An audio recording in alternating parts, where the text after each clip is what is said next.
Hello everyone and welcome back to our adventure in Egypt. Well, today it's the last day of our Nile River cruise, but we're heading off to one of the most iconic temples in all of Egypt, the Abu Simbel Temple. That's right, if you've seen pictures in Egypt, I'm sure you've seen these pictures of the statues of Ramses II. So come along with us and we'll show you how we did it, how we got there, and all our adventures. Welcome to Living Phase 2.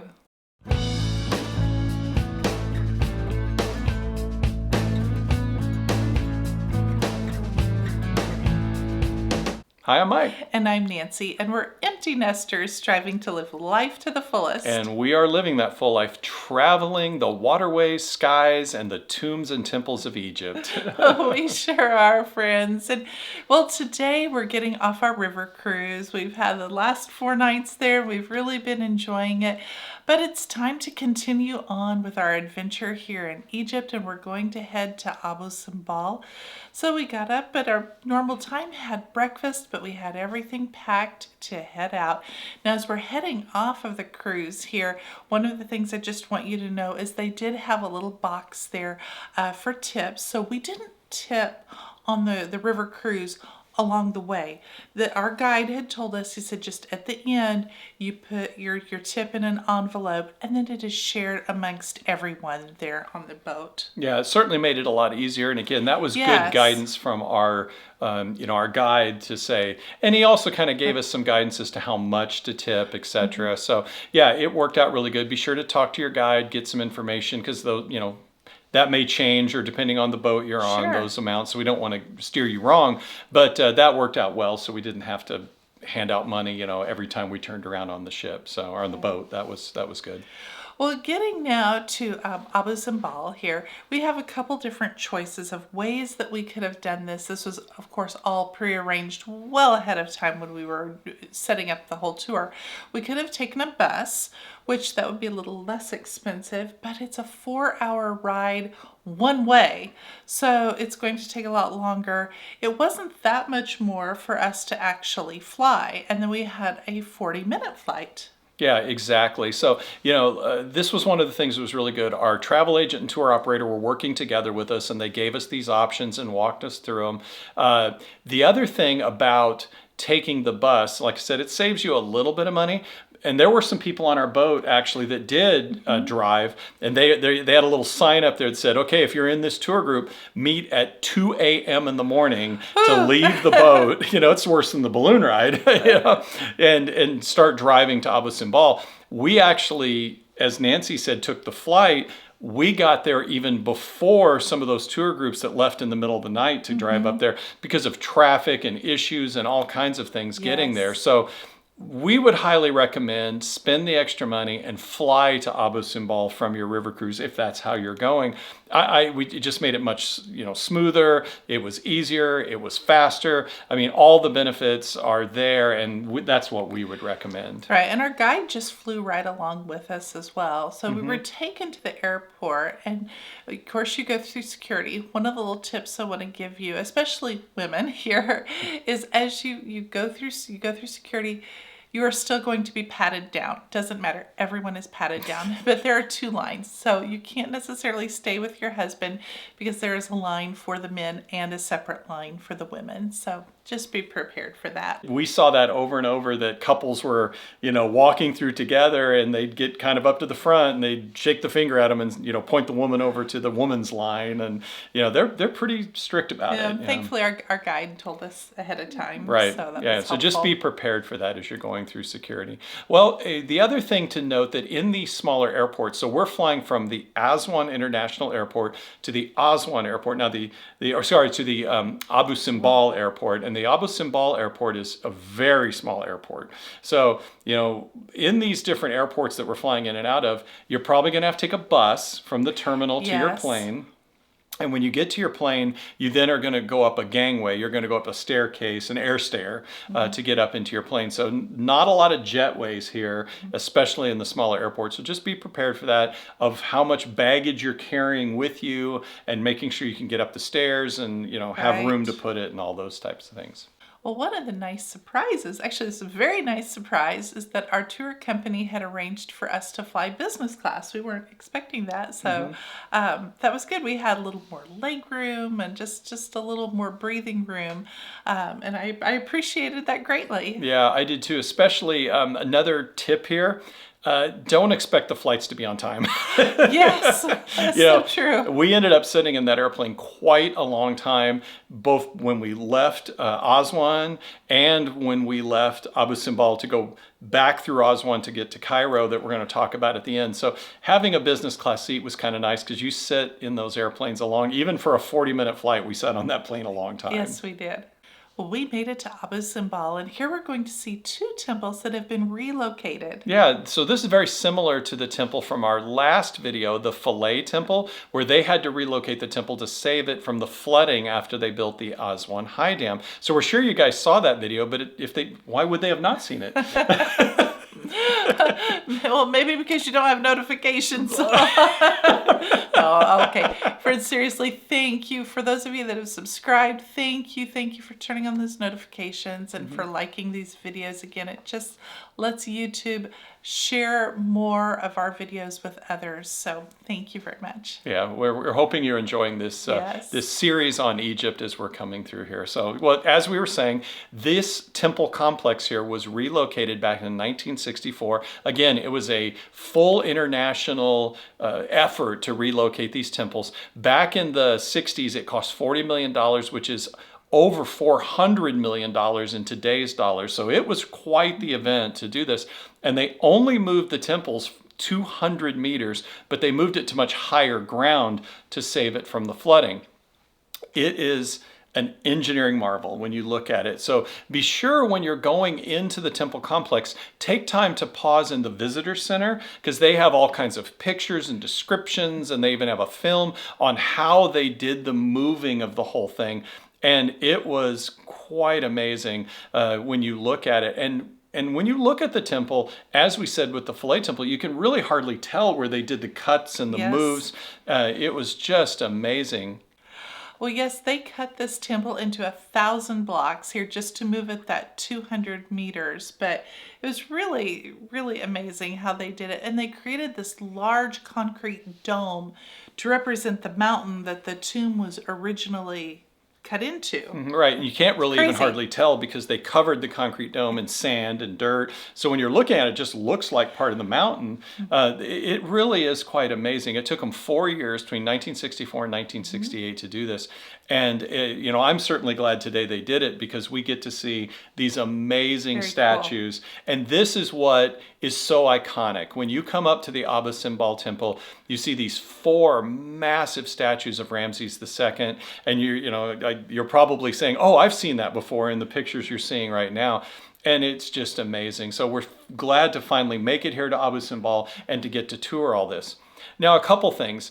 Your guides are not allowed to talk or to guide inside these temples. Now, we've had this in a few other places too. And so what our guide does is we stand outside where we got a good view, and he gives us the history before we go in. And it actually is kind of nice. I like the temples where they do this because it's not so loud on the inside. That's true. In the temples where the guides are in there, they're all talking. They've got the flags and they're walking around and they're pointing and they're, laser pointers and it's really almost kind of disruptive. And here at Abu Simbel, it's much quieter. You can even hear, some places you can hear birds chirping and, there's certainly still a decent amount of crowds, not as crowded as some other temples we've been to. But yeah, certainly there is a benefit to this that when they don't allow the guides to guide inside the temples. I think our guide did a good job of prepping us, and he would always say, go in, look right, go 3 columns down, you'll see this here, go to this room, go to this. Yeah, don't miss this, don't miss that. Right, and when you see this, this is what it means. So he did a great job prepping it for us, and then he would just let us go and say, I'll be waiting, over here when you're done. Just come back when you're finished. Well, we left our guide and walked right through the center of those massive statues of Ramses II.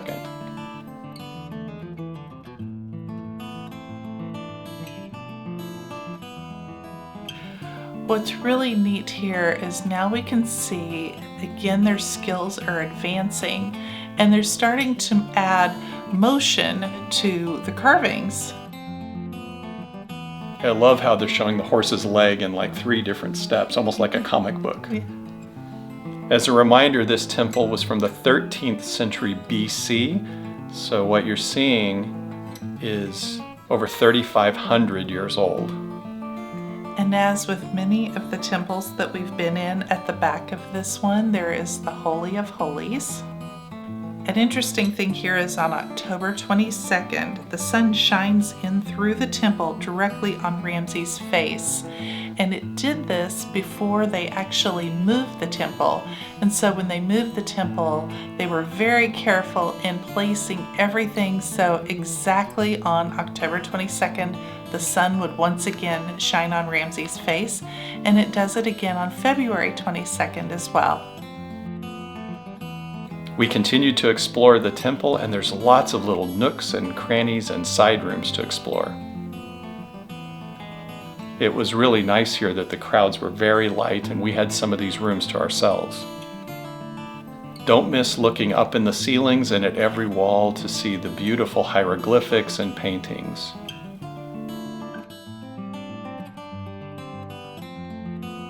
Well, as we left the temple of Ramses II, we could look out front to those massive statues and see all the detail work and smaller statuaries around the front.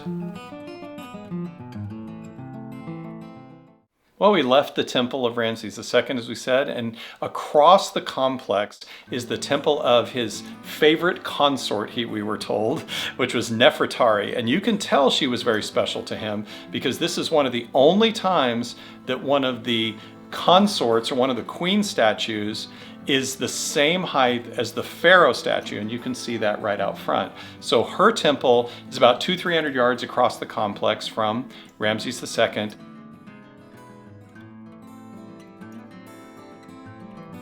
So we walked on inside and we could see many of the carvings and statues dedicated to her.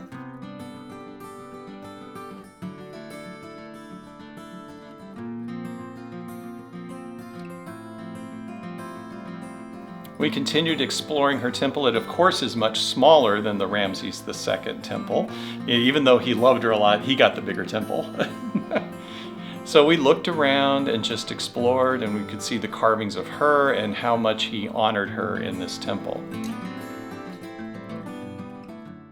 Well, it was a nice dual temple to explore in this area, and after we left that, we started the walk back to the main entrance. Now, to go back, you have to walk all the way around these artificial mountains that they created for for relocating these temples. And it's we measured it about a good half mile to 3/4 of a mile walk. So again, you're just going to want to prepare for that. There are some golf carts that you can rent that will take you all the way back up to the main entrance, but we just walked it. As we were walking, we actually went over to the shoreline of Lake Nasser. They had a nice little picnic area there. I thought it was fascinating. They had the hieroglyphs in the ceiling of the top of the gazebo. Yeah. So you could see it reflecting down on the ground. You could see it, you're standing there and you can see all the sun shining through and painting hieroglyphs on the ground. I thought that was really cool. Mm-hmm.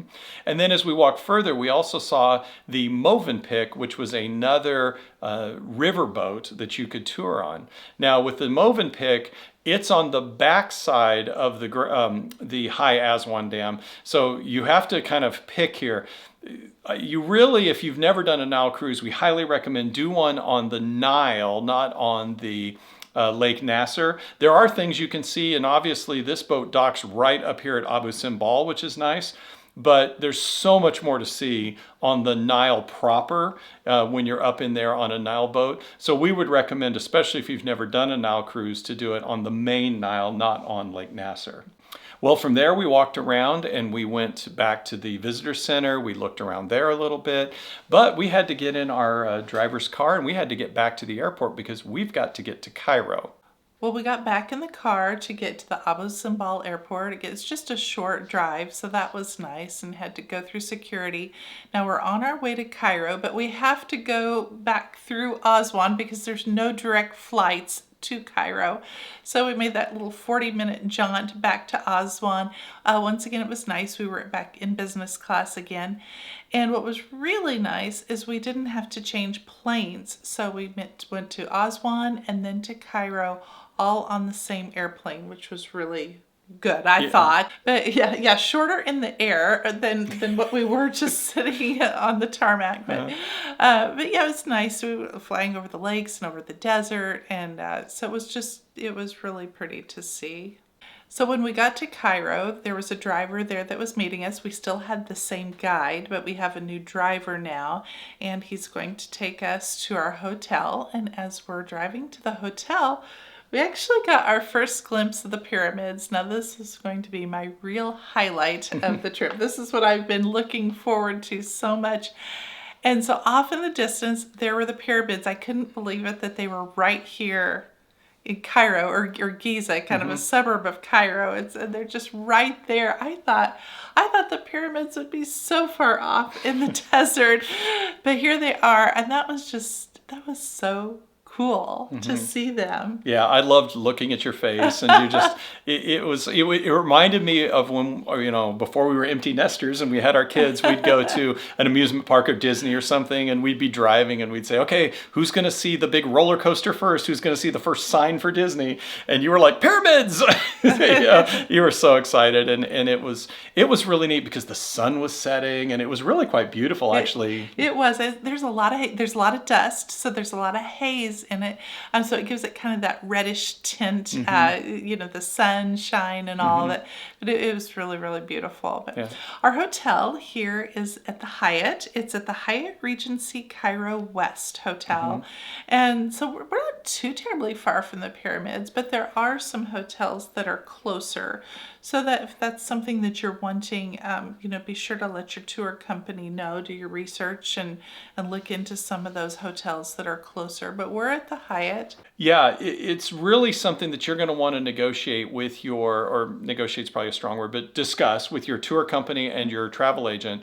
This is actually something we didn't know about, so we're passing this on to you now. The difference in these hotels. Now, that said, we were very happy with the Hyatt. Great hotel, 5-star hotel, wonderful. About 4 miles from the pyramids, so it is a little bit of a drive in traffic. Probably takes about 15 minutes, maybe 20 in traffic to go that 5 miles to get to the pyramids. But there are hotels, as you said, that are right there.